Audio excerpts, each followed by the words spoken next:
Hello! Welcome back to another evening of shared stories and adventures. Tonight, we're diving deep into the theories, mysteries, and predictions surrounding Stranger Things. Season 5, Volume 2. I'll be covering all the major theories I can fit in for tonight, from Will's shocking new powers to who might actually die in the finale. But there's definitely more to unpack than we could ever get through in one go. So, we'll start with the biggest revelation from Volume 1, which was Will Byers finally unlocking abilities we've been theorising about for years. Then we'll move on to what we actually know is coming in the 3 episodes of Volume 2, the fate of Max and Holly trapped in Vecna's mindscape, and Carly's surprise return. We'll also talk about the Mind Flayer versus Vecna debate, death predictions, and how this whole thing might actually end.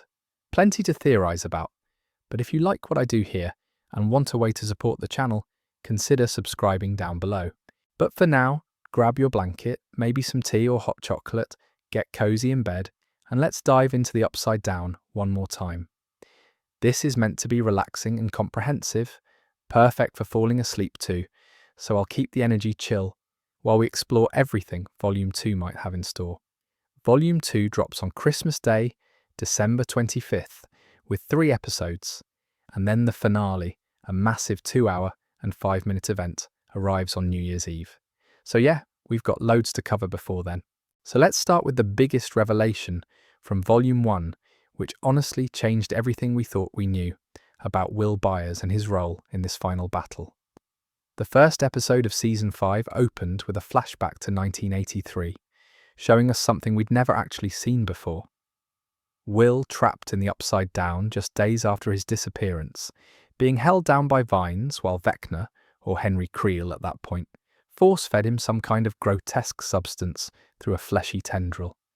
It's absolutely horrific to watch, and Vecna whispers to the unconscious Will that they're going to do such beautiful things together.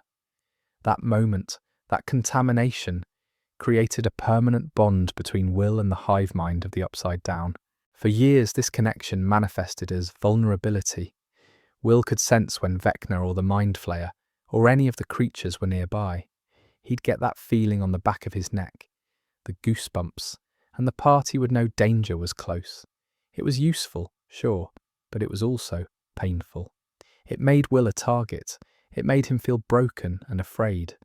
And throughout Seasons 2, 3 and 4, we watched Will struggle with this connection, never quite understanding what it meant or how to control it. But Volume 1, Episode 4, titled Sorcerer, changes all of that. The episode builds to this massive confrontation where the military base is being overrun by Demogorgons.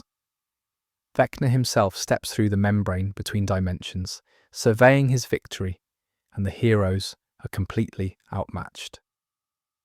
Robin and Murray are trying to evacuate kids in a truck, but Demogorgons are chasing them down. Joyce, Mike, Lucas, they're all watching helplessly as Vecna's forces drag the kidnapped children into the Upside Down through the walls. It's chaos, and it looks like all is lost. Vecna levitates Will, brings him face to face, and delivers this chilling speech about how children are the perfect vessels because they're weak in body and mind. He touches Will's face almost gently and says, "And you, Will, you were the first." It's a gut punch moment because it confirms that Will's kidnapping in 1983 wasn't random. Vecna specifically chose him. Will showed Vecna what was possible, how easily a child could be broken and controlled. But just as the Demogorgons are about to finish off Mike, Lucas, and Robin, something shifts. Will remembers a conversation he'd had earlier with Robin, who'd given him this heartfelt pep talk about self-acceptance.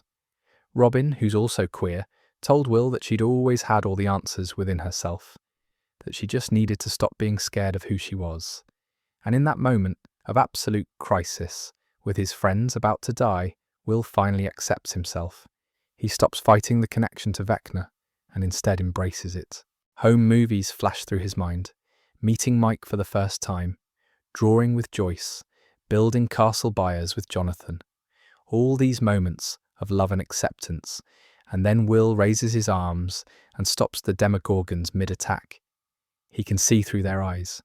He gestures, snapping their limbs one by one, destroying them in the exact same way Vecna kills his human victims. Bodies breaking, floating in the air. It's brutal, and it's powerful, and it's absolutely shocking. The episode ends with Will lowering his head, blood dripping from his nose, just like Eleven when she uses her powers. Now, the big question everyone had after watching this was obvious. Does Will actually have powers like Eleven, or is something else going on? The Duffer Brothers clarified this in interviews pretty quickly, and the answer is really fascinating. According to Matt Duffer, Will doesn't have innate powers the way Eleven does. He's not like the other numbered children from Hawkins' lab. Instead, he taps into the hive mind and manipulates anything connected to it. He's basically puppeteering Vecna's own power against him. Ross Duffer explained it further, saying the powers aren't within Will. He's channeling them from Vecna, similar to how Vecna and Eleven's abilities work, but he's accessing them through the connection that was forced on him back in 1983. It's proximity-based too. Will can only do this when he's physically close to Vecna, or the hive mind. The closer he gets, the stronger the connection. Like a radio signal getting clearer. What's really interesting is how this ties into Will's character arc across the entire series. In Season 2, he was connected to the Mind Flayer, but it was dark and terrifying. He could see what the Mind Flayer saw, but he had no control. The possession nearly killed him. By Season 5, though, Will has grown. He's processing his trauma. He's coming to terms with his identity, his sexuality, his fears. And that personal growth, that self-acceptance, is what allows him to flip the script. Instead of being controlled by the connection, he's using it as a weapon. The Duffer Brothers mention that they've always known Will had this connection, and one of their earliest ideas for Season 5 was exploring what would happen if Will could harness it. They wanted to recenter the story on Will because he was the kid who was taken in Season 1. It felt right for the story to come full circle. If anyone was going to be the key to ending Vecna, it needed to be Will. Fun facts that loads of people have been talking about online. Noah Schnapp, who plays Will, said in interviews that the dynamic between Will and Vecna reminded him so much of Harry Potter and Voldemort that he actually went back and rewatched all the Harry Potter films to understand how to play it. The parallels are pretty striking when you think about it. Both Harry and Will have a piece of the villain inside them. Both can see into the villain's mind. Both were marked as children. And both have this connection that makes them uniquely positioned to defeat the big bad. The Harry Potter connection has sparked this whole theory about whether Will is essentially a Horcrux.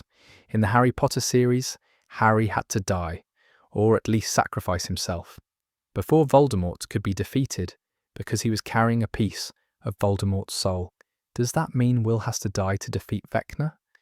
It's a heartbreaking possibility, and one that fans are really divided on. On the one hand, it would be thematically powerful. On the other hand, after everything Will has been through, killing him off would be absolutely devastating. To be honest, I'm hoping the Duffers subvert that expectation. I think Will's arc is about reclaiming his power, not sacrificing himself. The whole point of his journey in Volume 1 is that he's no longer a victim. He's a hero. He's taking control of the very thing that's haunted him for years and using it to protect the people he loves. Killing him would undermine that, I think. But the Horcrux theory does raise interesting questions about what has to happen for Vecna to truly be defeated. If Will is carrying a piece of Vecna's power, does severing that connection mean Will loses his abilities? Does it mean he has to confront Vecna in some kind of mental battle? The mind-to-mind connection between them is clearly going to be central to the endgame. Another thing worth noting is how Will's powers are presented differently from Eleven's. When Eleven uses her abilities, it's raw telekinesis. She's moving objects, crushing things, projecting force. When Will uses his powers, he's working through the hive mind. He's commanding creatures that are already connected to Vecna's consciousness. It's more like hacking into a network than generating power from within. That distinction is really important because it means Will's effectiveness depends on proximity and on the hive mind being active. He's not going to be levitating cars or ripping helicopters out of the sky. His power is specific and targeted. Ross Duffer mentioned that part of why Will can access these powers now, beyond the mythology of the hive mind being closer than ever, is because of how Will has changed as a person. Throughout the series, he's been a bit more fearful than the others. He hasn't been a leader. He hasn't fully accepted himself. But by the end of episode 4, he's reached a turning point. He's found his courage, and that internal shift unlocks something external. I love that the show ties Will's supernatural abilities to his emotional and psychological growth. It's not just about having a connection to Vecna, it's about Will becoming strong enough, secure enough in who he is to take control of that connection. The scene with Robin is so important because it's not just a pep talk. It's the moment Will realizes he doesn't have to be afraid of himself anymore. And the second he lets go of that fear, he becomes one of the most powerful people in the fight against Vecna. Now, even though Will's powers are a massive advantage, they're also incredibly dangerous. Vecna knows Will can do this now. He's seen it firsthand. And Vecna's parting words in episode 4, telling Will they're going to do beautiful things together, suggest he's not done with Will. He might even be counting on Will using these powers. There's a very real possibility that Will accessing the hive mind is part of Vecna's plan. What if every time Will taps into that connection, he's also giving Vecna a window into his mind? What if Vecna is using Will as much as Will is using Vecna's powers? That two-way street is what makes this so tense heading into Volume 2. Will's abilities are essential for the fight, but they also make him vulnerable. And Vecna has proven time and time again that he's a master manipulator. He's been planning this for decades, maybe even longer depending on what we learn about the Mind Flayer's involvement. So while Will destroying those Demogorgons was a triumphant moment, it's also potentially the setup for a trap. But Will's powers are only one piece of this massive puzzle. Now let's talk about what we actually know is coming in Volume 2's 3 episodes, because the titles alone give us loads to unpack. Netflix revealed all the episode titles back on November 6th, 2024, which is Stranger Things Day, the anniversary of Will's disappearance in the show. And while Volume 1 gave us episodes 1 through 4, Volume 2 is bringing episodes 5, 6, and 7 on Christmas Day, with the finale, episode 8, dropping on New Year's Eve as its own separate event. Let's start with episode 5, which is called Shock Jock. This title is almost certainly connected to the WSQK radio station that's been teased in behind-the-scenes photos. Ross Duffer posted images on Instagram showing this radio station setup, and there's a van with the squawk written on it, which rhymes with shock jock. Radio DJs who are provocative or controversial are called shock jocks, so it seems like this episode is going to involve some kind of radio broadcast. Maybe it's a way to communicate across Hawkins during the quarantine, or maybe it's Vecna using the airwaves to spread his influence. Either way, the radio station clearly plays a role, and I think it's going to be more than just set dressing. Then there's episode 6, Escape from Camazotz. This is the one that has everyone talking because Camazotz is a direct reference to Madeleine L'Engle's A Wrinkle in Time.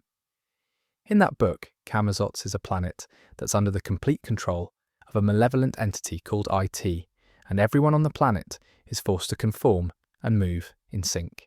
It's basically a nightmare world of total mind control. In Volume 1, Holly Wheeler, who loves A Wrinkle in Time, refers to Vecna's mindscape as Camazotz. She's trapped there along with Max and all the other kidnapped children. So this episode title is pretty clearly about someone escaping from Vecna's mind prison. The big question is who escapes? Is it Max? Is it Holly? Is it all the kids together? Max has been trapped in Vecna's mindscape since the end of Season 4, which means she's been there for 584 days by the time Season 5 starts. That's over a year and a half of being held captive in Vecna's memories, experiencing his trauma, his darkness, his twisted version of reality. If anyone deserves to escape, it's Max. But the fact that Holly is there too, and that she's the one who named the place Camazotz, suggests she might play a bigger role than we expect. Maybe she's the key to everyone getting out. There's also the question of how they escape. Carly's illusion powers seem like the perfect tool for this. If she can project illusions into Vecna's mindscape, she could potentially confuse him long enough for Max, Holly, and the other kids to break free. The Duffer Brothers have said Carly plays a crucial role moving forward, so I'm betting episode 6 is where we see what that role actually is.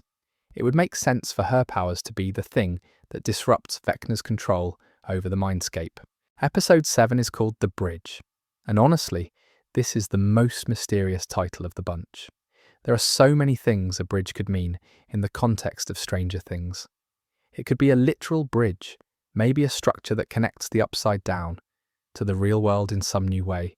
It could be metaphorical, representing a connection between characters. Maybe it's the bridge between Will and Vecna, that psychic link they share. Or maybe it's the bridge between Eleven and Carly, the two sisters finally working together. Another theory is that the bridge refers to the connection between past and present. Season 5 has been all about bringing things full circle, echoing Season 1, and a bridge is literally something that connects two separate points. Maybe this episode is about bridging the gap between what happened in 1983 and what's happening now. Or it could be about bridging dimensions, finding a way to permanently seal or destroy the connection between Hawkins and the Upside Down. Some fans think the bridge might reference a specific location in Hawkins, maybe somewhere important that we haven't seen yet. Ross Duffer has posted cryptic, behind-the-scenes photos that hint at new locations we haven't explored. A bridge could be a physical place where a major confrontation happens.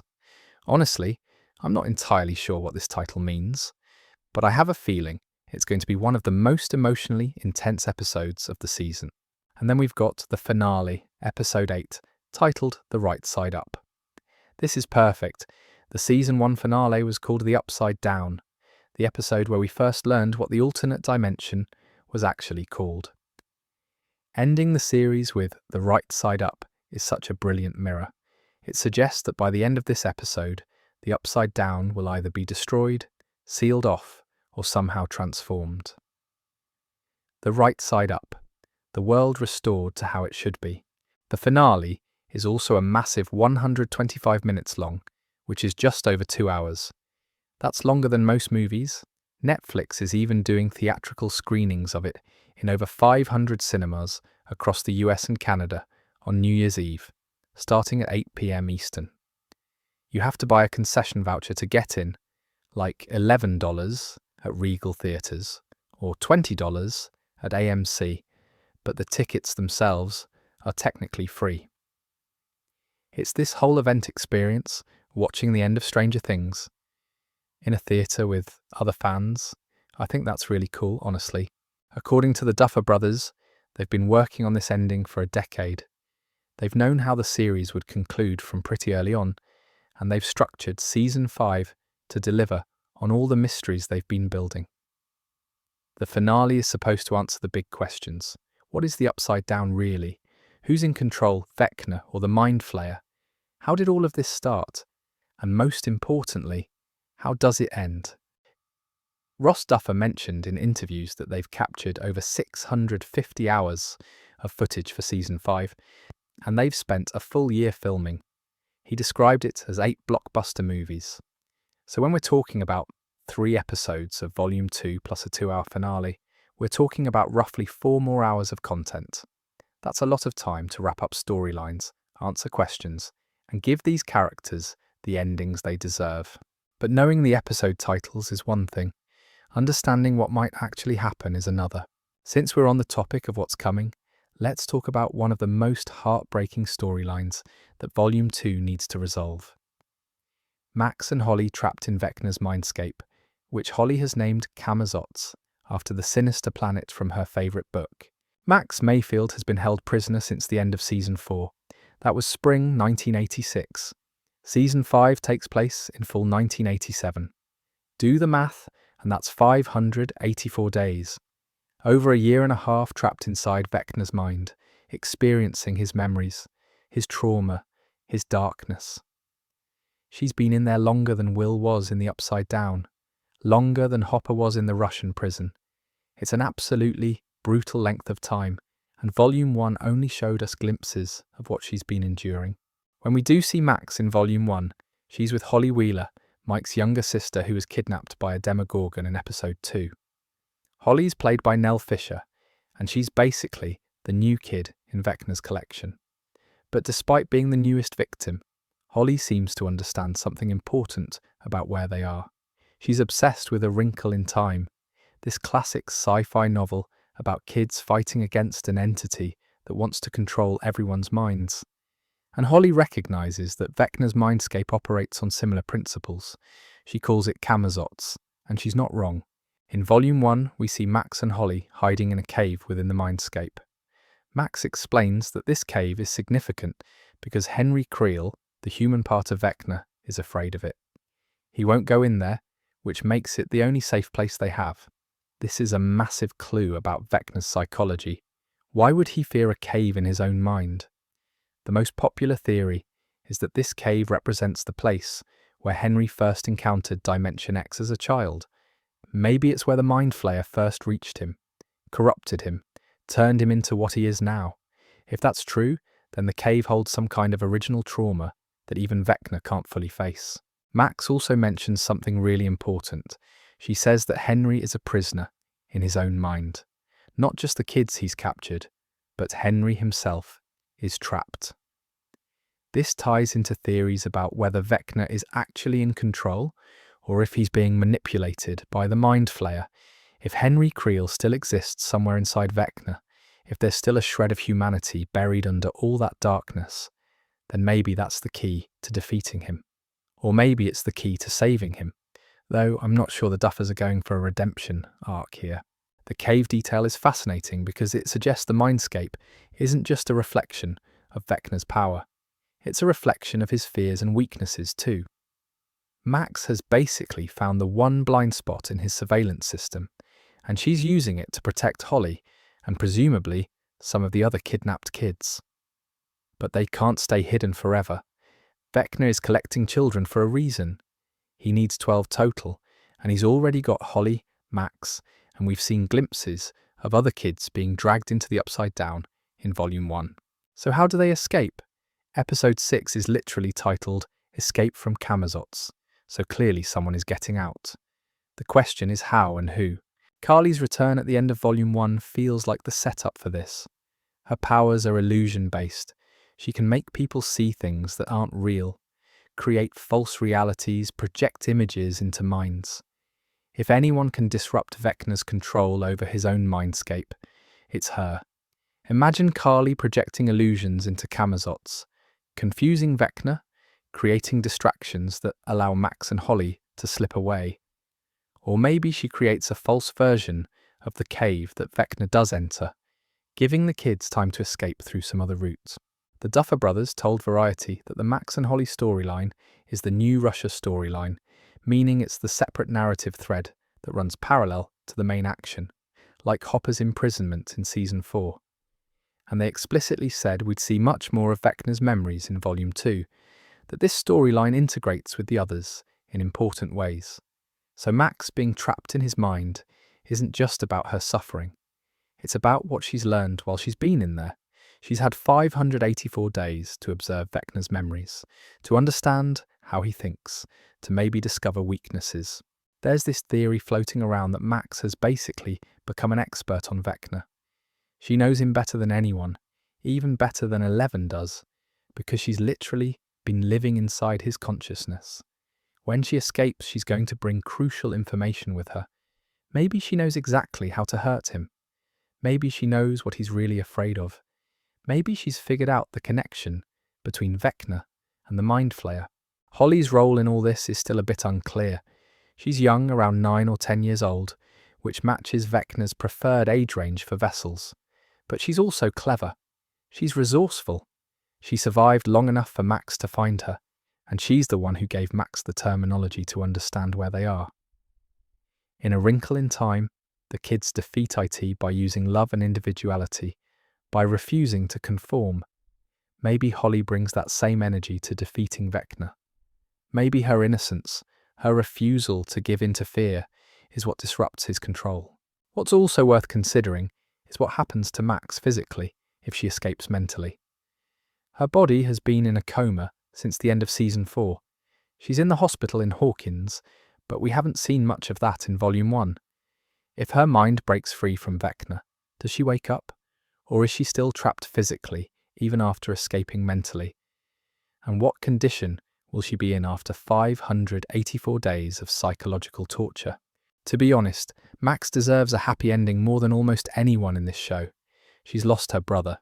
She's dealt with trauma and grief and guilt. She sacrificed herself to buy 11 time in season 4. She's earned some peace, but Stranger Things isn't always kind to its characters, and I'm genuinely worried that Max's escape might come at a cost. Maybe she makes it out, but doesn't survive the finale.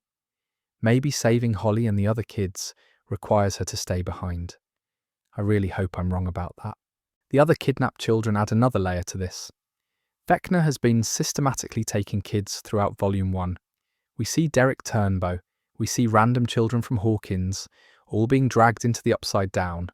They're all presumably in Camazots with Max and Holly. Saving 2 kids is one thing. Saving 12 is another. And if Vecna needs all 12 to complete his plan, then rescuing them isn't just about being heroic.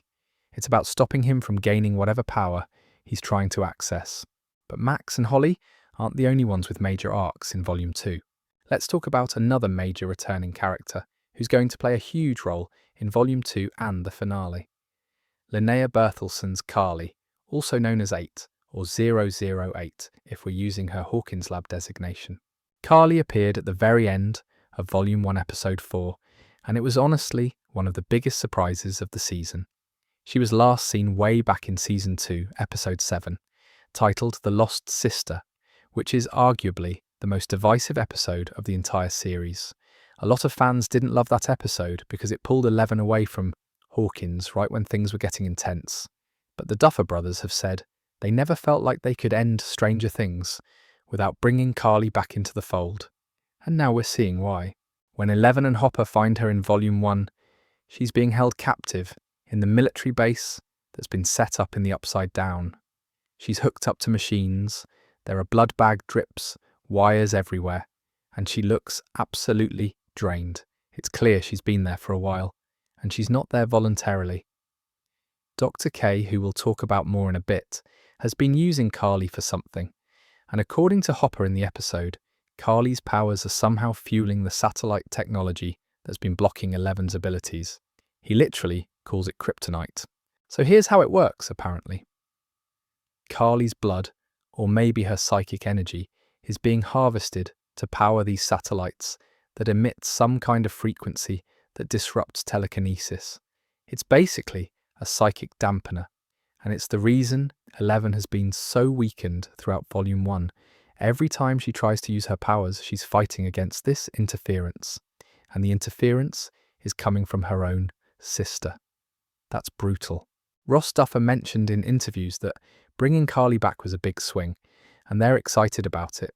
He said she plays a really important role moving forward, and as we get into Volume 2, we'll see how she fits into both the narrative and Eleven's journey specifically. I think that means we're going to see Eleven and Carly working together, probably after Eleven rescues her from whatever Dr. K has been doing. Now, Carly's powers are different from Eleven's in a really interesting way. Eleven has telekinesis. She can move objects, crush things, rip open dimensions, all through the power of her mind. Carly, on the other hand, creates illusions. She can make people see things that aren't there, project false realities, basically hack into someone's perception and show them whatever she wants. In Season 2, we saw her make 11 see their shared Papa, Dr. Brenner, even though he wasn't actually there. She made an entire building look like it was on fire. Her powers are all about deception and manipulation. That skill set is going to be incredibly useful against Vecna. If Carly can project illusions, she could potentially disrupt his control over the mindscape where Max and Holly are trapped. She could confuse him, create false targets, shield people from his psychic attacks. Her powers are basically the perfect counter to a villain who operates through mental manipulation. Vecna controls through fear and trauma. Carly controls through illusion. It's a fascinating matchup. There's also this really fun theory that's been circulating in the fandom about the numerical significance of these powered characters. In Volume 1, Episode 1, the kids are playing Dungeons and Dragons, and Erica rolls a natural 20, which defeats Vecna in the campaign. A 20 is the highest possible roll, and it got people thinking about the math. 11 is 011. Carly is 008. If you add them together, you get 19. But if you add Will, who's now channeling the powers of 001, which is Vecna, you get 20. 11 plus 8 plus 1 equals 20. It's probably just a coincidence, but it's the kind of detail that makes you wonder if the Duffers planned it all along. The idea that the three of them, 11, Carly and Will, have to work together to defeat Vecna is really compelling. Each of them brings something different. 11 has raw power. Carly has deception and illusion. Will has access to the hive mind and can control Vecna's own creatures. Together, they'd be an incredibly formidable team. And thematically, it makes sense. They're all victims of the same system. They're all products of Brenner's experiments, either directly or indirectly. They've all suffered because of Vecna and the Upside Down. Joining forces would be the ultimate reclamation of their power. But Carly isn't the only person hunting 11, and that brings us to a whole other problem. What's also interesting is how Carly's powers could help with the rescue mission. If Episode 6 is about escaping from Camazotz, Carly might be the one who makes it possible. Imagine her projecting illusions directly into Vecna's mindscape, creating confusion, false pathways, decoy versions of the kids he's holding prisoner. Vecna might be powerful, but if he can't trust what he's seeing, his control starts to slip. And that's when Max, Holly, and the others make their move. I love that the Duffers are finally giving Carly a proper role in the story. Season 2 introduced her, but didn't quite know what to do with her. She felt like a detour, a side quest that didn't fully integrate with the main plot. But now, in the final season, she's not just back, she's essential. Her powers, her connection to 11, her status as another survivor of Hawkins' lab, it all matters. And Linnea Berthelsen is a great actress, so I'm excited to see what she does with more screen time. There's also the question of whether Carly knows about the other numbers. We know from Season 4 that there were at least 12 children in Brenner's program. Most of them are dead, killed by Henry Creel during the massacre. But Carly survived because she'd already escaped by that point. 11 survived because Henry spared her. Are there others? And if so, could they show up in Volume 2 or the finale? Probably not, given how little time is left, but it's an interesting thought. Now, let's talk about the series' newest antagonist. Dr. K is played by Linda Hamilton, which is perfect casting when you think about it. She's the Terminator herself, Sarah Connor, and she brings that same intensity to this role. But what's interesting about Kay is that her goals are still pretty murky. Unlike Dr. Brenner, who we understood even if we hated him, Kay is more of a cipher. Brenner knew the history, he understood the experiments, he'd been there from the beginning with Henry Creel, he knew exactly what these children were capable of and why. He was obsessed with understanding and controlling their powers, and he saw himself as a father figure, twisted as that was. Kay, on the other hand, doesn't have that background. She doesn't understand the experiments the way Brenner did. She wasn't there for any of it. She just knows that 11 exists, that she has extraordinary abilities and that she wants to acquire her. Kay views 11 purely as a weapon. That's it. There's no pretense of care or scientific curiosity. She sees a girl who can move objects with her mind, who can kill with a thought, who opened a gate to another dimension, and she wants to control that power. For what purpose? We still don't really know. Is it military? Is it personal? Is she working for some shadow government organization that wants to weaponize psychic abilities? Volume 1 doesn't give us clear answers, which makes her unpredictable. What we do know is that Kay is in charge of the military operation in Hawkins. After Vecna opened those rifts at the end of Season 4, the US government swooped in and put the entire town under quarantine. There are military checkpoints, soldiers patrolling the streets, and a massive base has been set up both in Hawkins and in the Upside Down itself. The military has basically taken over, and Kay is running the show.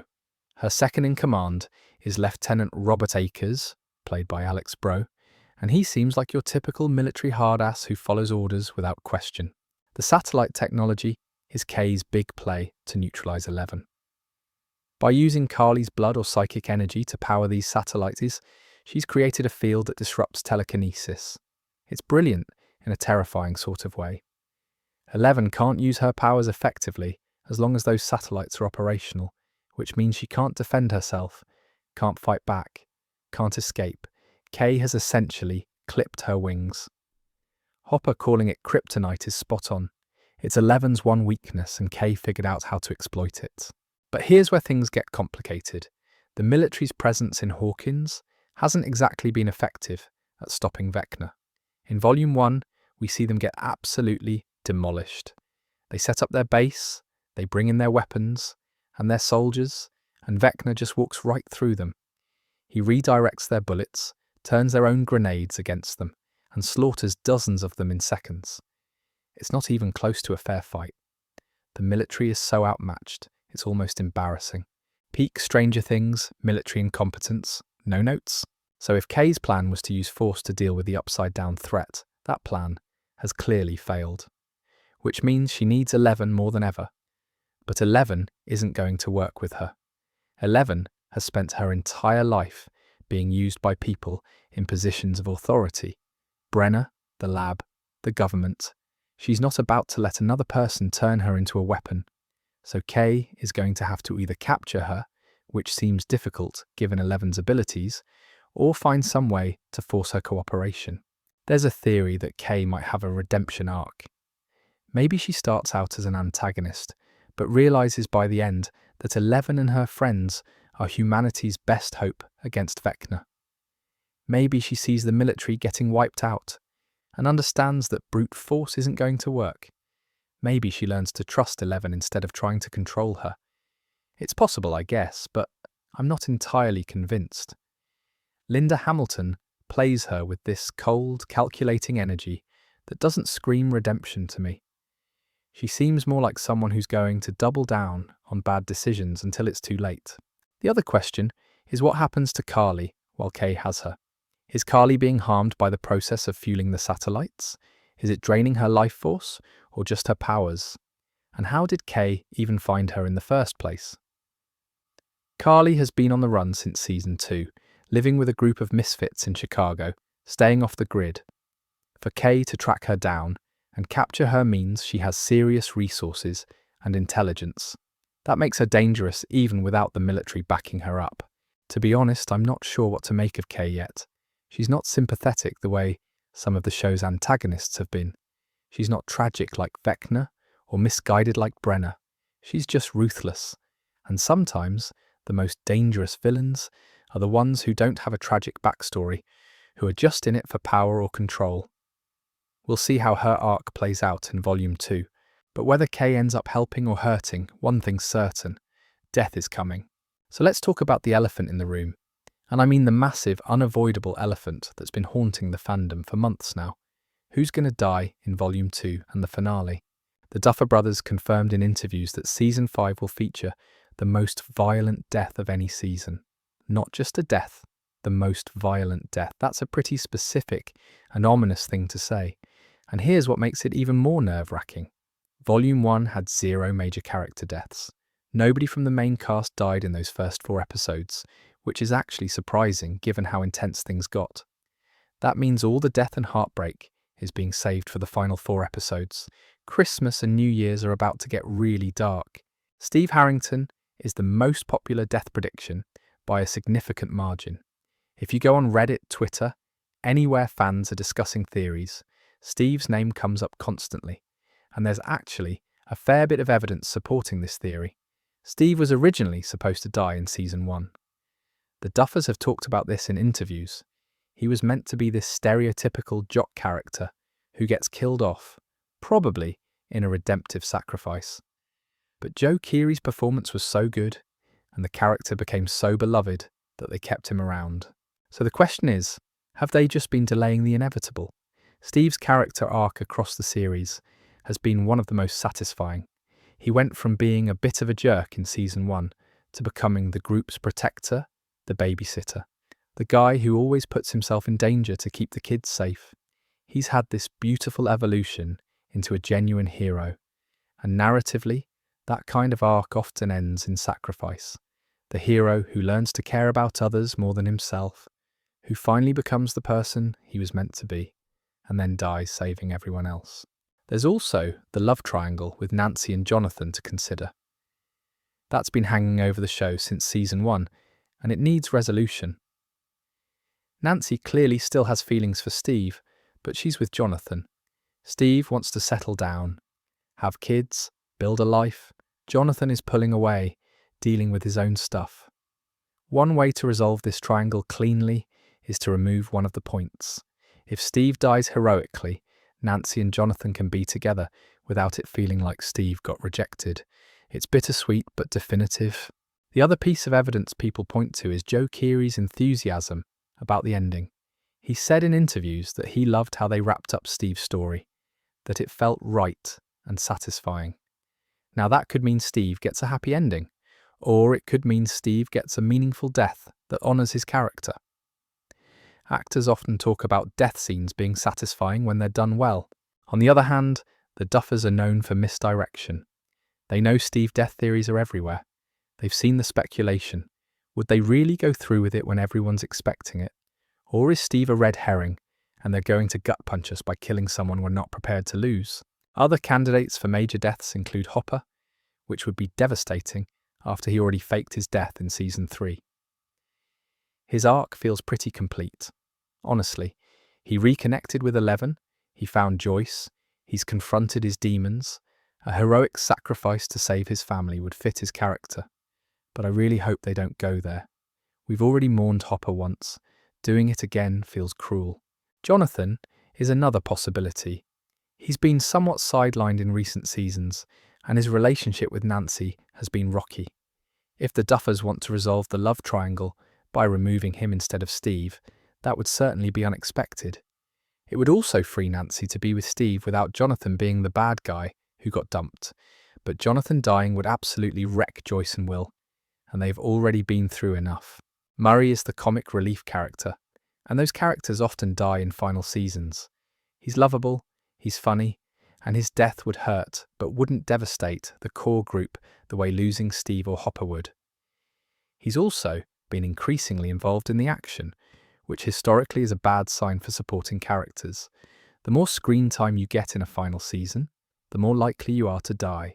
Then there's the Will Horcrux theory, which is genuinely terrifying to think about. If Will is carrying a piece of Vecna inside him, the same way Harry Potter carried a piece of Voldemort, does he have to die for Vecna to be defeated? In Harry Potter, Harry had to let Voldemort kill him in order to destroy the Horcrux. He came back because of magical protection and plot reasons, but the sacrifice was real. Could Stranger Things do something similar? Noah Schnapp has talked about how the Will-Vecna dynamic reminded him of Harry and Voldemort. He rewatched all the Harry Potter films to understand the relationship. That seems like a pretty deliberate parallel for the Duffers to be encouraging, and thematically, it would be powerful. Will started this whole story. His disappearance in 1983 kicked everything off. If his sacrifice is what ends it, that's full circle in the most heartbreaking way possible. But I really hope they don't go that route. Will has suffered more than almost anyone in this show.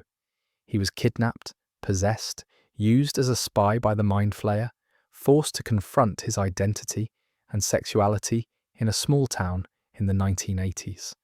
And now he's being manipulated by Vecna again. Killing him after all that would be so bleak.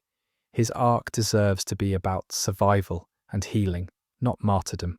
To be honest, I think if Will does have to confront the Horcrux parallel, he'll find a way to break the connection without dying. Maybe destroying Vecna severs the link. Maybe Eleven or Carly can help remove whatever piece of Vecna is inside him. Maybe Will's self-acceptance, the thing that unlocked his powers in Volume 1, is also what protects him from Vecna's influence.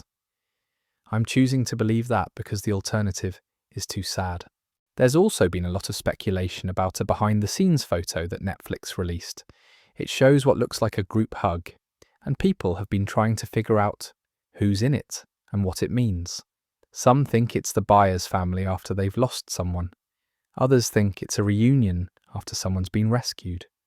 The person in the centre is wearing a hoodie that looks like Will's, so maybe it's a moment of support for him after something traumatic.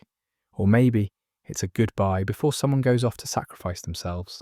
I hate that we're even having this conversation, but it's unavoidable. Somebody is going to die, probably multiple somebodies. The Duffers have said this is the most violent death, which means it's going to be brutal and shocking and hard to watch. And it's going to hurt. Max is another candidate, though in a different way. She's already technically dead, or at least her mind is imprisoned. If escaping from Vecna's mindscape requires someone to stay behind, to hold the door open, or distract Vecna while the others run, Max might be the one to do it. She's already sacrificed herself once at the end of Season 4. Doing it again, but this time to save Holly and the other kids, would be tragic and heroic. Sadie Sink would absolutely nail that performance. Please let Steve live. Please let Will live. Please let Max wake up and be okay. I know that's probably too much to ask, but I'm asking anyway. But death isn't the only major reveal coming. Now, let's talk about the biggest lore question that's been building since Season 1, the one that might actually redefine everything we thought we understood about this show. Who's actually in charge? Is it Vecna, or is it the Mind Flayer? This question has been lurking in the background for years, but Season 5 is finally going to answer it. The Duffer Brothers confirmed to Variety that the connection between Vecna and the Mind Flayer is a question that will be answered in the final episode. Not in Volume 2, in the finale specifically, which means they're saving this reveal for the absolute end, probably as part of understanding how to defeat them both. Here's what we know so far. The Mind Flayer first appeared at the very end of Season 1, this shadowy presence in the Upside Down that Will coughed up in slug form. In Season 2, we learned it was this massive spider-like entity made of shadow and particles, a hive mind that controlled all the creatures of the Upside Down. Demogorgons, demodogs, everything connected to it, and it could possess people, which is what happened to Will. The Mind Flayer used him as a spy, tried to use him as a weapon, and nearly succeeded in taking over Hawkins. Back then, we assumed the Mind Flayer was the big bad, the ultimate evil, the thing behind everything. But then, Season 4 introduced Vecna, and suddenly the hierarchy got complicated. We learned that Vecna is actually Henry Creel, also known as 001, the first child in Brenner's program. Henry had powers before any of the other numbers existed. He could move things with his mind, read thoughts, manipulate people, and he was deeply disturbed, obsessed with spiders, and the idea that humans were a mistake that needed to be corrected. When 11 was a child in the lab, Henry tried to use her to escape. Instead, she sent him into another dimension. And that dimension, that's where things get murky. According to Season 4, Henry found the Mind Flayer in Dimension X, which is what the Upside Down was called before Henry shaped it. He found this cloud of particles, this formless entity, and he gave it shape. He turned it into the spider form we recognize. He essentially created the Mind Flayer as we know it, or at least that's what the show told us. Henry became Vecna, the Mind Flayer became his tool, and together they've been orchestrating everything. But the stranger things. The first shadow play, which is canon according to the Duffers, suggests something different. The play focuses on young Henry Creel in the 1950s, before Brenner, before the lab, before any of this started, and it hints that the Mind Flayer reached Henry first, that it corrupted him, turned him into what he became, manipulated him into opening the gates and creating Vecna. If that's true, then the Mind Flayer isn't Vecna's creation. Vecna is the Mind Flayer's creation. So which is it? Did Henry shape the Mind Flayer, or did the Mind Flayer shape Henry? The Duffer Brothers have been really coy about this. Matt Duffer told Variety that they're going to reveal who the real evil is in the finale. Real evil. That phrasing is important. It suggests one of them is the true antagonist and the other is a pawn or a tool or a victim. And honestly, I think the answer is that the Mind Flayer is the real evil. It's the ancient cosmic entity, the thing that's existed for who knows how long, and Vecna is just its latest puppet. Think about it. The Mind Flayer has been conspicuously absent in Volume 1. We've seen Vecna, we've seen Demogorgons, we've seen the Upside Down spreading, but the actual Mind Flayer, that massive shadowy spider entity, hasn't shown up. Where is it? What's it doing? If Vecna's really in control, why isn't he using his most powerful weapon? Unless the Mind Flayer isn't his weapon at all. Unless it's been waiting, letting Vecna do the work, preparing for something bigger. There's a theory that the Mind Flayer is using Vecna the same way Vecna uses the kidnapped children. Vecna talks about kids being perfect vessels because they're weak and easy to break and reshape. What if the Mind Flayer sees Vecna the same way? Henry Creel was a traumatized, angry child when the Mind Flayer found him. Perfect vessel. The Mind Flayer corrupted him, gave him power, turned him into Vecna, and now it's using him to open gates, spread the Upside Down, collect more vessels. Vecna thinks he's in charge, but he's just another puppet. On the other hand, there's the counter-theory that Vecna genuinely did shape the Mind Flayer, that when Henry was sent to Dimension X, he found this formless entity and literally moulded it into the spider shape through his psychic power. The Mind Flayer became an extension of his will, a manifestation of his hatred and desire to reshape the world. In this version, the Mind Flayer is powerful, but ultimately subservient. It's Vecna's weapon, his greatest creation. If that's the case, then defeating Vecna should, theoretically, destroy the Mind Flayer too. Cut off the head, and the body dies. But if the Mind Flayer is the real power, then killing Vecna might not be enough. The Mind Flayer would just find another vessel, another Henry Creel, and start the cycle all over again. The only way to truly end it would be to destroy the Mind Flayer itself. Max's comment about Henry being a prisoner in his own mind ties into this. If the Mind Flayer is controlling Vecna, then Henry Creel is trapped inside, watching helplessly as his body is used to commit atrocities. There might still be humanity left in him, buried deep, and maybe that humanity can be reached. Maybe Eleven or Will can connect with the real Henry and turn him against the Mind Flayer. A Darth Vader redemption moment where the villain turns on the true evil at the last second. I mean, think about it. If Henry is a prisoner, then he's not truly evil. He's a victim who became a monster because of something that corrupted him. That changes the moral stakes of the story. Instead of just destroying Vecna, maybe the heroes have to save him, or at least save what's left of him. Fun fact, the Duffer Brothers wrote a 25-page mythology document for Netflix back when they were pitching Stranger Things. That document detailed the origins and nature of the Upside Down, the Mind Flayer, all the deep lore. Most of that information has been revealed across the 5 seasons, but Ross Duffer said at Geeked Week in 2022 that they saved a couple of the biggest reveals for Season 5. This Mind Flayer question is almost certainly one of them. What's also fascinating is how the Upside Down itself factors into this. The Upside Down isn't just an alternate dimension, it's frozen in time, specifically November 6th, 1983, the day Will disappeared. Why that date?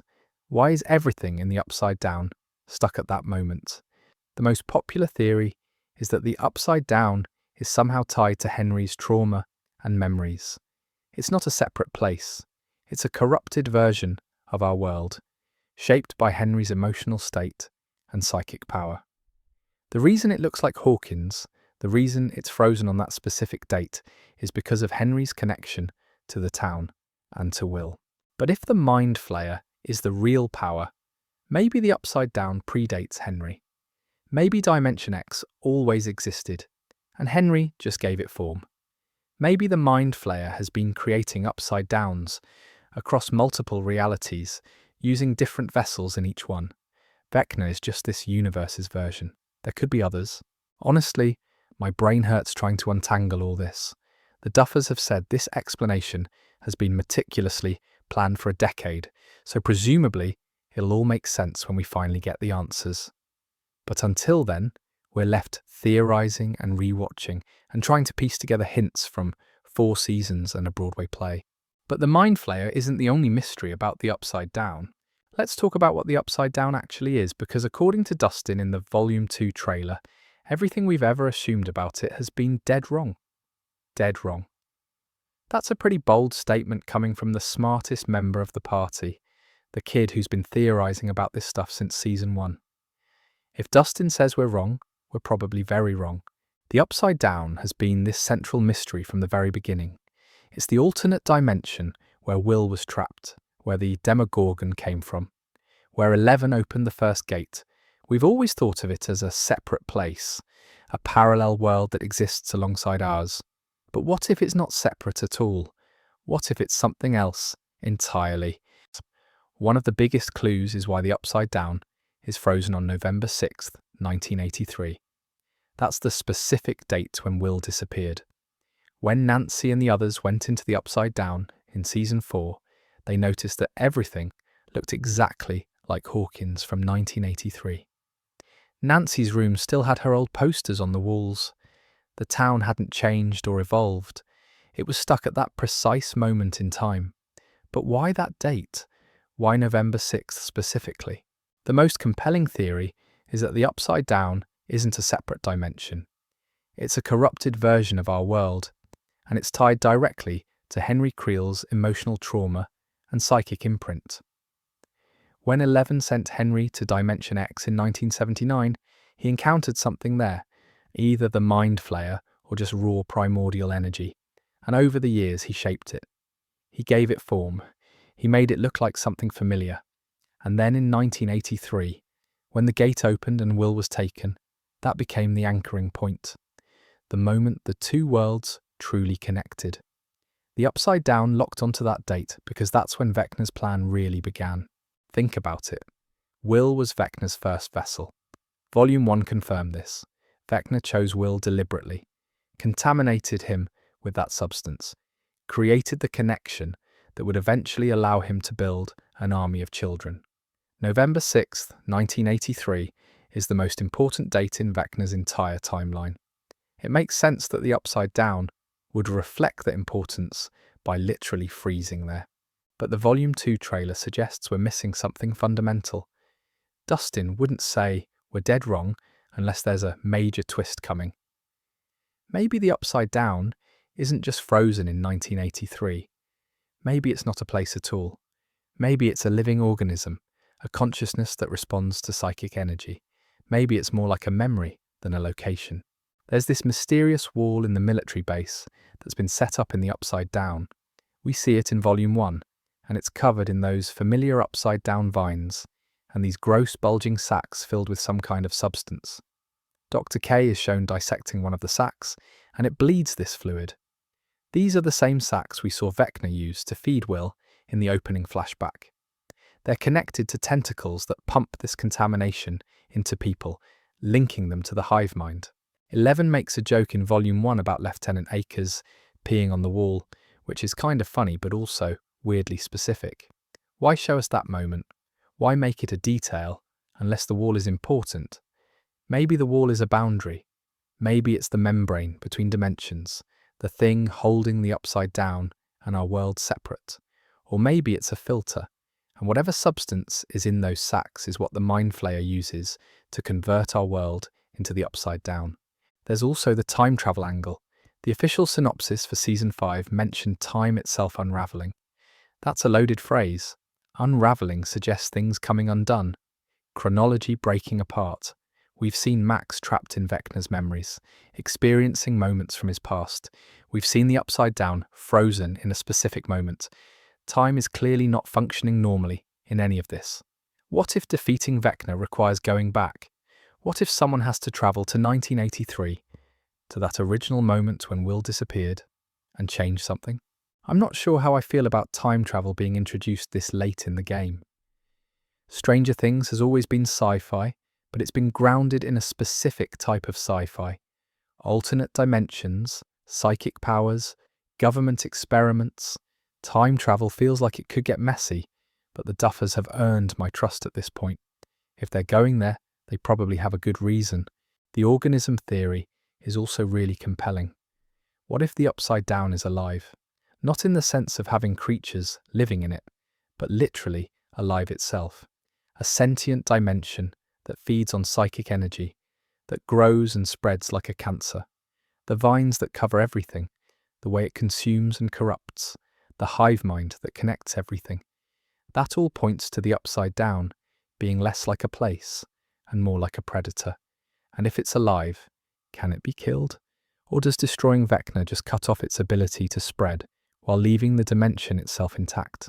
What's also fascinating is why the Upside Down looks like Hawkins specifically. It's not just frozen in time, it's frozen in Hawkins. Why not somewhere else? Why not Brenner's lab, or the town where Henry Creel grew up? The connection to Hawkins matters. Maybe it's because that's where the gate was opened. Maybe it's because Will was from Hawkins and Vecna imprinted on him. Maybe Hawkins sits on some kind of dimensional weak point, a place where reality is thinner. The Duffers have said this explanation has been meticulously planned for a decade. They've known from the beginning what the Upside Down really is and how it functions. That level of planning is both exciting and terrifying because it means whatever we learn in the finale is going to recontextualize everything. Every scene in the Upside Down, from seasons 1 through 4, every moment of Will's possession, every gate opening, it's all going to mean something different once we know the truth. To be honest, this is where my brain starts to hurt trying to keep all the theories straight. But that's part of what makes Stranger Things so engaging. The mystery isn't just window dressing, it's fundamental to the story. But understanding the Upside Down is crucial for understanding how to defeat it. The finale is called The Right Side Up, which is such a perfect mirror of the Season 1 finale, The Upside Down. That was the episode where we first learned what the alternate dimension was actually called, where Joyce and Hopper brought Will back from that nightmare place. Ending the entire series with The Right Side Up suggests that by the time the credits roll, the world will be restored. The corruption will be cleansed. The Upside Down will be sealed off or destroyed or somehow transformed back into what it should be. The Right Side Up. This finale is massive. 2 hours and 5 minutes.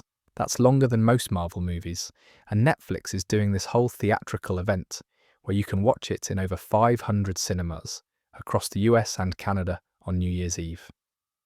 The screenings start at 8 p.m. Eastern, with some encore showings later in the evening and continuing into New Year's Day. You can't technically buy a ticket because it's free, but you have to purchase a concession voucher to get in. It's $11 at Regal Theatres, $20 at AMC. Basically, you're paying for popcorn and a drink, and the movie comes with it. I think that's really cool, honestly.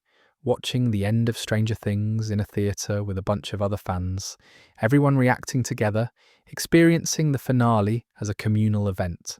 It's the kind of thing you remember. The end of an era happening not just on your couch, but in a space where you can feel the collective emotions of hundreds of people who've been on this journey with you.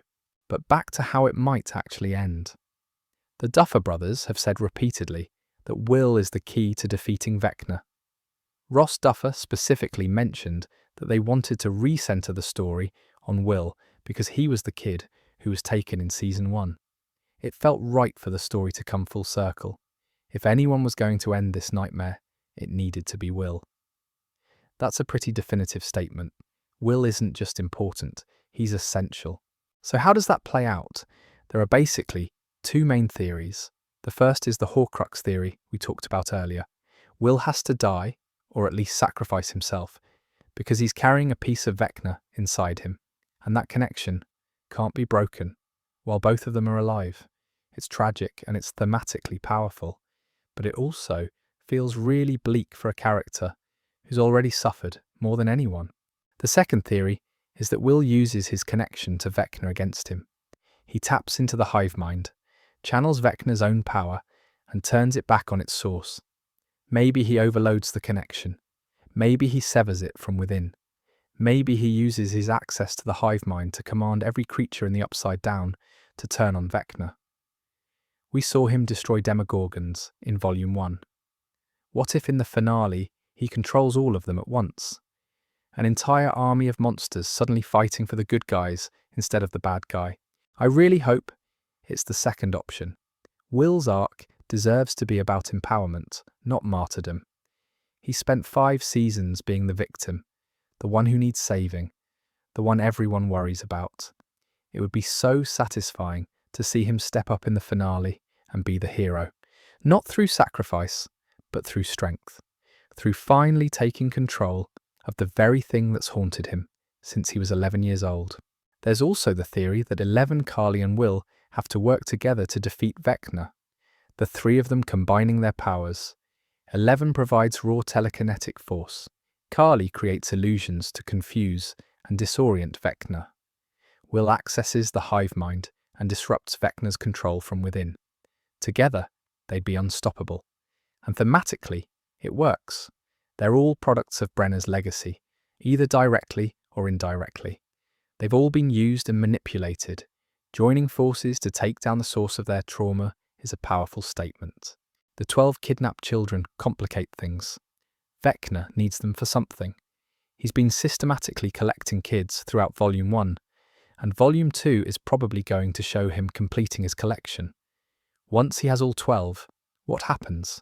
Do they become his army? Do they amplify his power? The Cult of Vecna theory from the Dungeons & Dragons campaign in Season 4 suggests he's building followers, vessels that he can control and use. If those 12 kids are all connected to the hive mind, all acting as extensions of Vecna's will, that's a nightmare scenario. But here's the thing. If Will can control the hive mind, he can potentially free those kids. He can sever Vecna's connection to them, give them back their autonomy. Rescuing them isn't just about getting them out of Camazotz, it's about breaking the psychic chains that bind them to Vecna.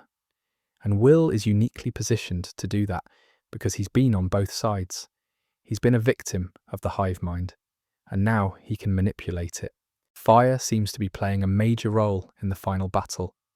The trailer shows Vecna blocking a wall of flames, using his telekinesis to hold back the fire.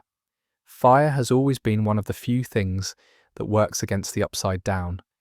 It burns away the vines, it hurts the creatures, it creates a barrier they don't want to cross. Maybe fire is the key to weakening Vecna enough for the final blow. And here's where the Dungeons & Dragons callback comes in. In the very first episode of Stranger Things, the very first scene with the boys, they're in the middle of a campaign, and they encounter the Demogorgon. Mike and the others tell Will to use a fireball spell to protect them and defeat the monster, but they never find out if it works because the game gets interrupted. What if the finale brings that back? What if Will, in the real world, uses fire either literally or metaphorically to do exactly what his D&D character was supposed to do back in 1983? That would be such a perfect full circle moment. The campaign that started the series, the spell that was never cast, finally getting its resolution in the real battle that mirrors the fictional one. I love that kind of storytelling. Matt Duffer has teased that there are some really cool but very different musical moments in Volume 2 and the finale. He specifically said they're not trying to recreate the Kate Bush running up that hill moment from Season 4 or the Metallica moment with Eddie. Those were lightning in a bottle, and chasing them would feel like diminishing returns. So whatever music we get in the finale, it's going to be different. Maybe it's not a licensed song at all, maybe it's just a score, or maybe it's something completely unexpected that we won't see coming.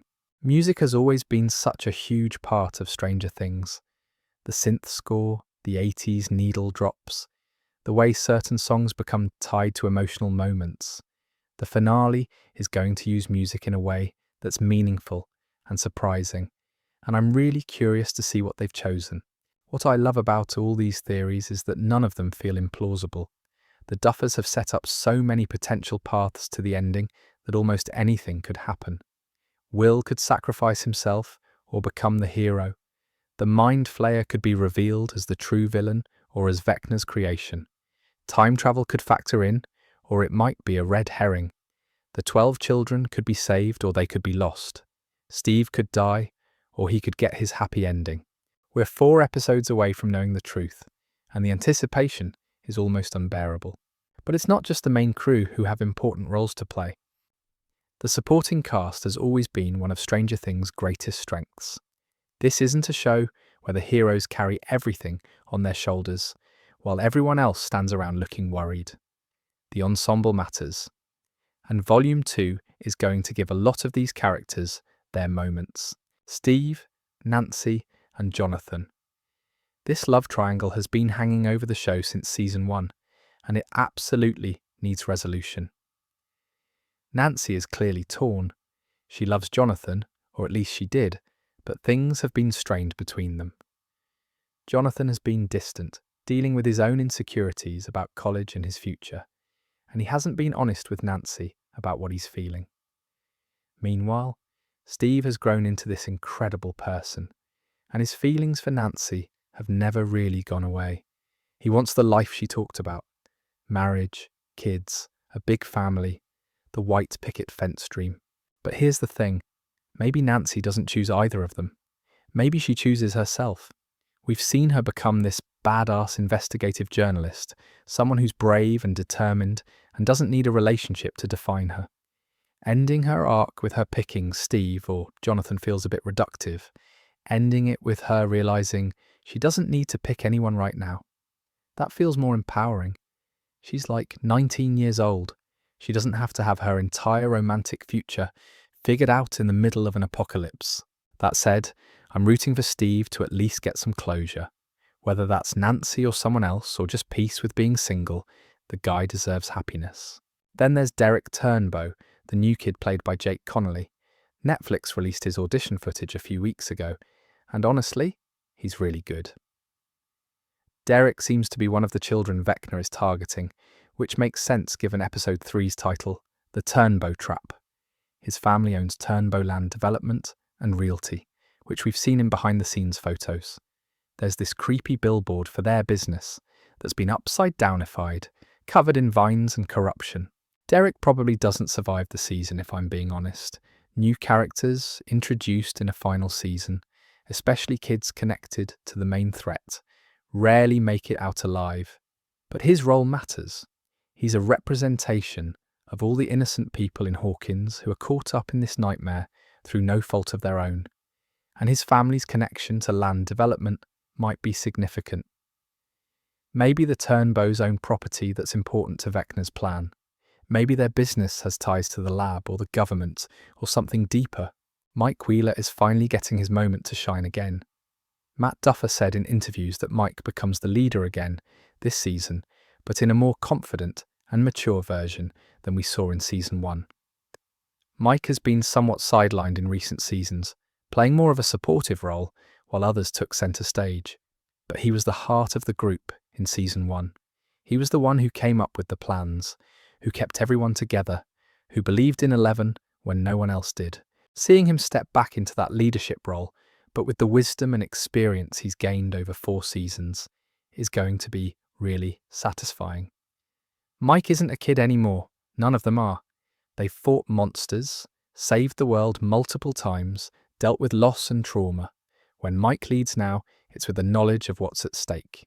His relationship with Will is also going to be crucial.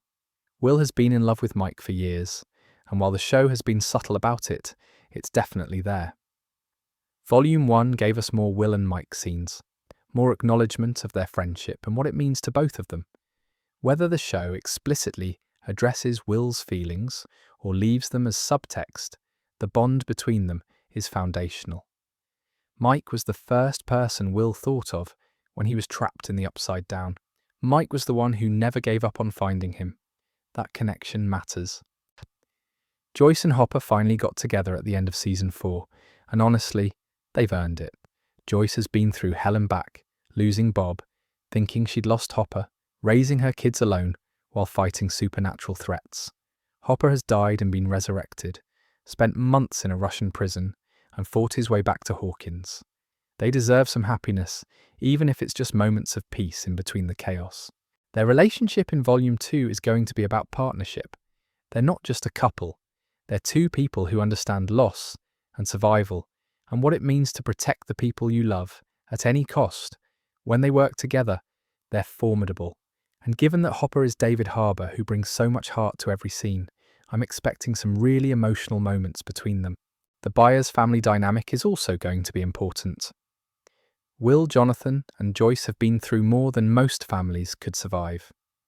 Will's journey with his sexuality, his connection to Vecna, his new powers, all of that affects Jonathan and Joyce too. They want to protect him, but he's becoming his own person, finding his own strength. That tension between wanting to keep someone safe and recognizing they need to stand on their own is going to play out across Volume 2. Fun fact, Noah Schnapp has said in interviews that Will gets real, authentic representation this season. The show isn't shying away from his identity or treating it as something to hint at and never confirm. Volume 1 gave us Robin's speech to Will about being queer and accepting yourself, and that was a beautiful moment of connection. Volume 2 and the finale are going to build on that. Dustin, Lucas and Erica all have their roles to play as well. Dustin is the theorist, the one who figures out the science and the patterns. If anyone is going to crack the mystery of what the Upside Down really is, it's him. Lucas has been Will's friend since the beginning, and his loyalty to the group has never wavered. Erica, the youngest member of the party, has proven time and time again that she's braver and smarter than most adults. She rolled that natural 20 in the D&D campaign in Volume 1, and symbolically, that might be important. Robin and Vicky's relationship is another thread that deserves attention. Robin came out in Season 3, and Vicky was introduced in Season 4 as someone Robin has a crush on. Whether they get together or not, Robin's journey as a queer character in the 80s in a small town matters. Her connection to Will, their shared understanding of what it's like to hide who you are, that's powerful. There are so many characters, so many relationships, so many storylines that need resolution, and with only 4 episodes left, the Duffers have their work cut out for them. But beyond the characters, there are some production details worth talking about. The scale of this production is honestly insane. Stranger Things. Season 5 filmed for an entire year, January 2024 to December 20th, 2024. 12 full months of shooting. And according to Ross Duffer, they captured over 650 hours of footage across those 8 episodes. 650 hours. That's more than 27 days of continuous video. To put that in perspective, most feature films shoot around 100 to 200 hours of footage. Stranger Things. Season 5 shot more than 3 times that amount. Ross described the season as 8 blockbuster movies. And honestly, that tracks. Each episode has the scope and scale of a film. The action sequences, the visual effects, the emotional beats, everything feels cinematic. And the finale alone is over 2 hours. That's not a TV episode. That's a theatrical experience that happens to be on Netflix. The cast and crew were understandably emotional about wrapping production. This show has been a huge part of their lives for nearly a decade. They started as kids and teenagers, and now they're adults. Finn Wolfhard was 13 when Season 1 filmed. He's 22 now. Millie Bobby Brown was 11. She's 21. These actors have literally grown up on this show, and saying goodbye to it meant saying goodbye to a massive chunk of their childhood and adolescence. Matt Duffer mentioned in interviews that there was a lot of crying on set, so much crying. The show means so much to all of them, and everyone put their hearts and souls into making sure the ending lived up to expectations. You can feel that emotional weight in the performances. Even in Volume 1, you can tell these actors are giving everything they have because they know it's the last time. One detail I love is that the Duffers structured the filming schedule so that every actor's last day was their actual last scene in the show. That's incredibly thoughtful. Instead of wrapping on some random Tuesday with pickup shots or background work, each actor got to finish with their character's final moment. That kind of care makes the goodbye feel more intentional, more meaningful. It's not just the end of a job, it's the end of a story. The very last shot filmed for the entire series was apparently a lunchbox. Not a scene with the cast, not some big dramatic moment. Just a lunchbox sitting there. I have no idea what that means narratively, but it's such a strange and specific detail that it has to be important. Maybe it's a callback to something from season 1. Maybe it's symbolic. Maybe it's just the final piece of set dressing they needed before calling it a wrap. Joe Keery mentioned in interviews that everyone felt fatigue by the end. A year of filming is exhausting, physically and emotionally, but he also described the material as incredible. Despite the long hours and the intensity, the scripts and the story were strong enough to keep everyone motivated. That's a good sign for the quality of what we're about to see. The Duffers also got to experiment with some new filming techniques for season 5. They mentioned using first-person shots from the Demogorgon's perspective, which they're calling demo vision. That's such a cool idea. We've seen these creatures attack from the outside, but we've never seen through their eyes. Experiencing their hunt, their rage, their connection to the hive mind from a first-person POV is going to be terrifying and fascinating. Musical moments are coming, though Matt Duffer emphasised they're different from what we got in season 4. They're not trying to recreate the Kate Bush running up that hill moment with Max or the Metallica moment with Eddie. Those were lightning in a bottle, and chasing them would just feel like diminishing returns. Instead, Volume 2 and the finale have musical moments that are cool but very different. What that means exactly, we won't know until we see it. But I trust the Duffers to make smart choices with music. They always have. Post-production is apparently ahead of schedule, which is wild considering the complexity of the visual effects in this season. The upside down, the creatures, Vecna's transformations, all of that requires massive amounts of CGI and compositing. The fact that they're ahead rather than scrambling to finish is a testament to how well the production was planned and executed. And then there's the theatrical release for the finale. Over 500 theatres in the US and Canada are screening The Right Side Up on New Year's Eve. It starts at 8 p.m. Eastern, with encore screenings throughout the evening and into New Year's Day. You can't buy tickets in the traditional sense because technically the screening is free, but you have to purchase a concession voucher to get in. At Regal Theatres, it's $11. At AMC, it's $20. You're essentially paying for popcorn and soda, and the movie comes with it. I think this is such a smart move by Netflix. Stranger Things has always felt bigger than just a streaming show. It's a cultural phenomenon. People dress up as the characters for Halloween. They throw Stranger Things themed parties.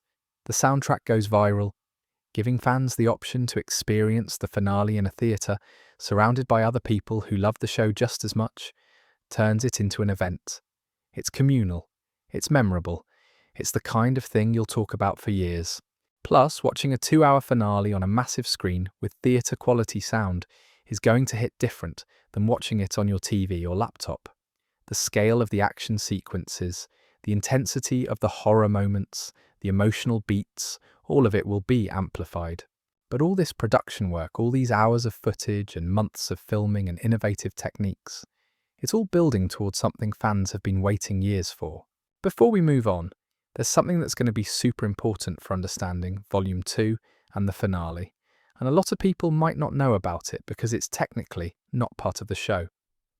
I'm talking about Stranger Things, The First Shadow, the stage play that opened in London's West End in December 2023 and is now running on Broadway. The play is set in 1959 and focuses on young Henry Creel when he was a teenager in Hawkins. It explores his relationship with his family, how his powers developed, and critically, how he first encountered the Mind Flayer, or whatever entity exists in Dimension X. The Duffers worked closely with playwright Kate Treffry to develop the story, and they've confirmed multiple times that the play is canon. It's not fan fiction or a side story. It's part of the official Stranger Things mythology. Matt Duffer told Variety that there's more overlap with the play as you reach the final episode. More overlap. That means information revealed in The First Shadow is going to be directly relevant to understanding the finale. If you haven't seen the play or read detailed summaries, you might miss some of the context. Now, the show will probably explain everything you need to know, but the play adds layers. One of the biggest reveals from The First Shadow is about Lonnie Byers, Will's biological father. According to the play, Lonnie knew Henry Creel when they were young. They were friends, or at least acquaintances. And there's this whole theory about cycles of trauma and abuse. Henry was abused by his father. He internalized that trauma. He became Vecna. Lonnie was part of Henry's circle, witnessed or experienced similar things, and then went on to abuse his own son, Will. Not physically in the same way, but emotionally. Lonnie rejected Will for being sensitive, for liking art and D&D, for not being traditionally masculine. So you've got this chain. Henry's father abuses Henry. Henry becomes Vecna.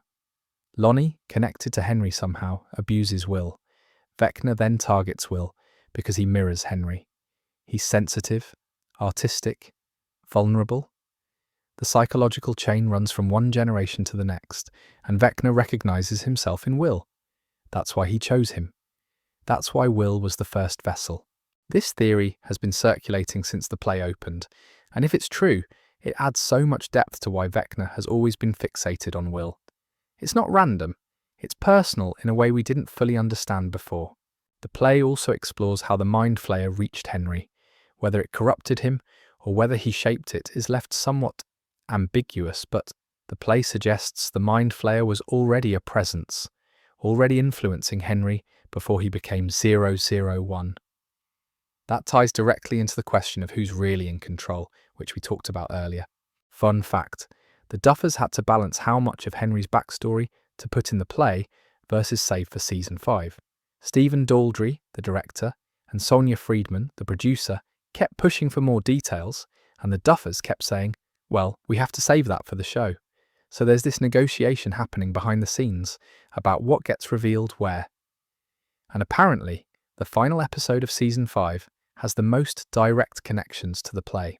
If you're really into Stranger Things lore and you want to be fully prepared for the finale, reading up on The First Shadow is probably worth it. But like I said, the show should explain everything you need to know. The play just enriches it. Now, here's something that caught everyone off guard. Barb is coming back. Shannon Purser, who played Barb Holland way back in season 1, is returning for volume 2. And before you get too excited, she's not alive. Barb died in season 1, killed by the Demogorgon in the Upside Down, while sitting by Steve's pool, but she's appearing in Vecna's memories, which makes perfect sense given what we know about how his mindscape works. The Duffer Brothers told Variety that we're going to see a lot more of Vecna's backstory in volume 2. They compared the Max and Holly storyline to the Russia plotline from season 4, this separate narrative thread that runs parallel to everything else, but eventually ties back in. And they specifically said more Vecna memories are coming, that they're very happy with how it integrates with the other storylines. So if we're diving deeper into Vecna's past, we're probably going to see moments from across his entire timeline. His childhood as Henry Creel, his time in the lab as 001, the massacre of the other numbers, and importantly, his victims. Every person Vecna has killed or traumatized is stored in his consciousness somewhere. Barb was one of the first. She died in the Upside Down in 1983, around the same time Will was trapped there.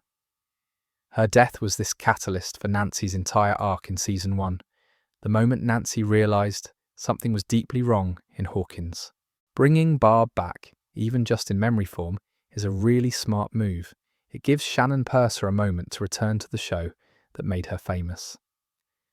The whole Justice for Barb movement became this huge thing online, and while the character only appeared in a few episodes, she left an impact. Seeing her again, even in this context, feels like the show acknowledging that impact. But it's not just about fan service. Barb appearing in Vecna's memories tells us something about how his mind works. He holds on to his victims. He doesn't just kill them and move on. They become part of him, part of his consciousness, which means Max, who's been trapped in his mind for 584 days, has access to all of that.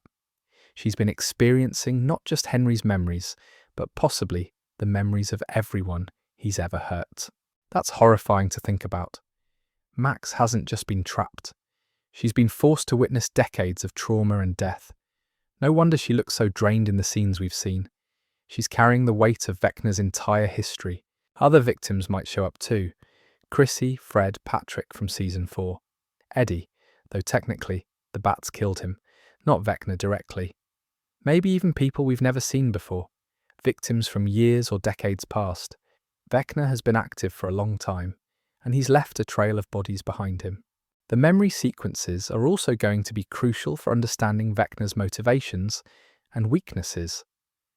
Why does he target the people he targets? What are the patterns? What does he fear? Max has been observing all of this for over a year. When she escapes, she's going to bring that knowledge with her. And it might be exactly what the group needs to finally defeat him. Justice for Barb, finally. Since we're talking about theories and predictions, there's one aspect of Stranger Things that's been quietly prophetic from the very beginning, and that's Dungeons and Dragons.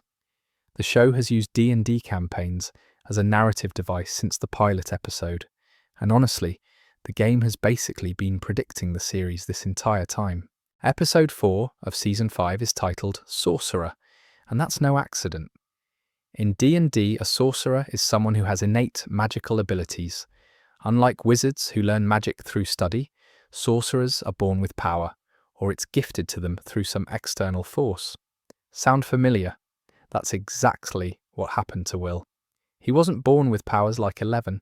He was contaminated by Vecna in 1983, given this connection to the hive mind, and in episode 4, he finally learns to harness it. He becomes a sorcerer.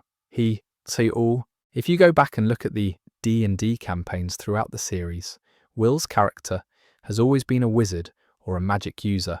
Even in the very first episode, when the boys are fighting the Demogorgon in Mike's basement, Will is the one with the fireball spell, the one who's supposed to save them with magic.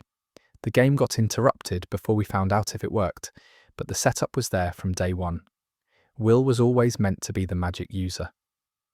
The Duffers planted that seed in 1983 and have been building toward it for 8 years.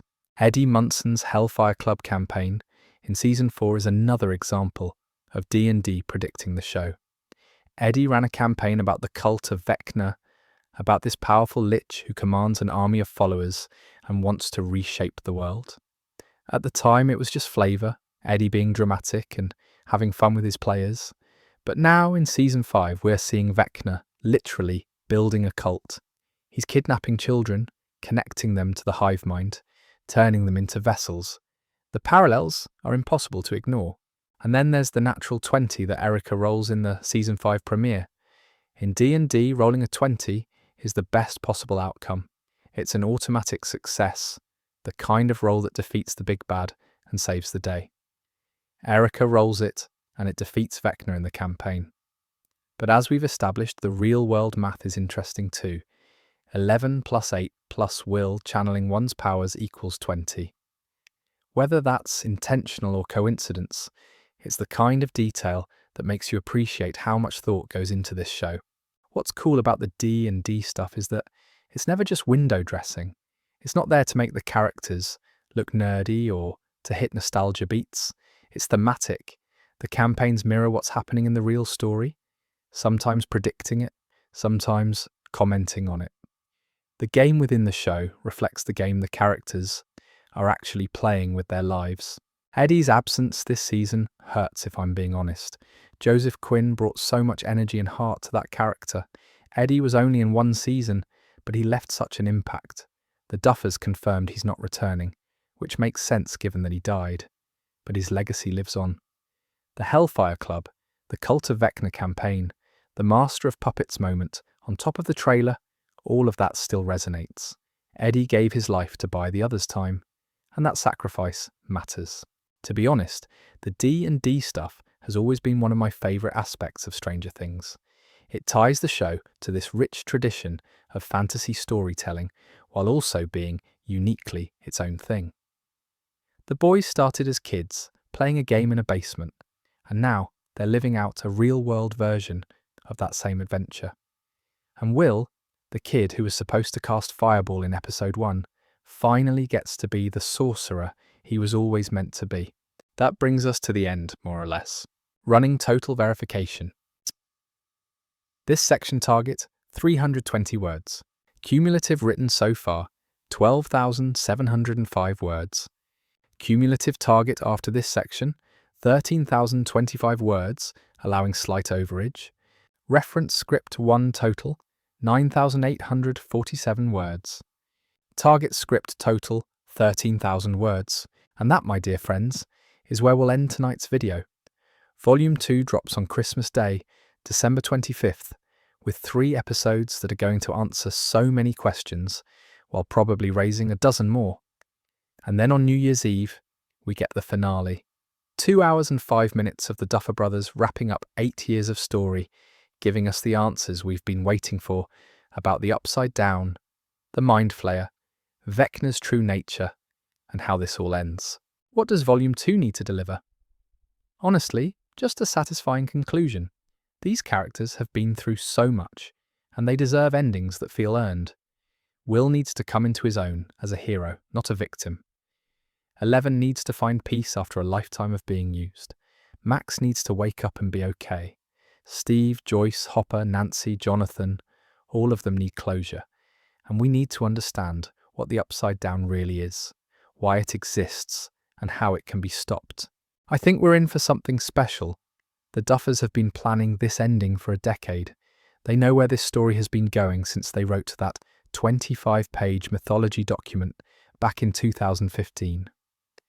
Volume 1 proved they're not holding back, and if those first 4 episodes are any indication, the final 4 are going to be absolutely wild. In a future video, I'm definitely going to break down Volume 2 episode by episode once it drops. And after the finale, we'll need to unpack everything, all the revelations and theories confirmed or destroyed. There's so much more to talk about. But until next time, stay cozy, get some rest, and sweet dreams. Volume 2 is just a few days away.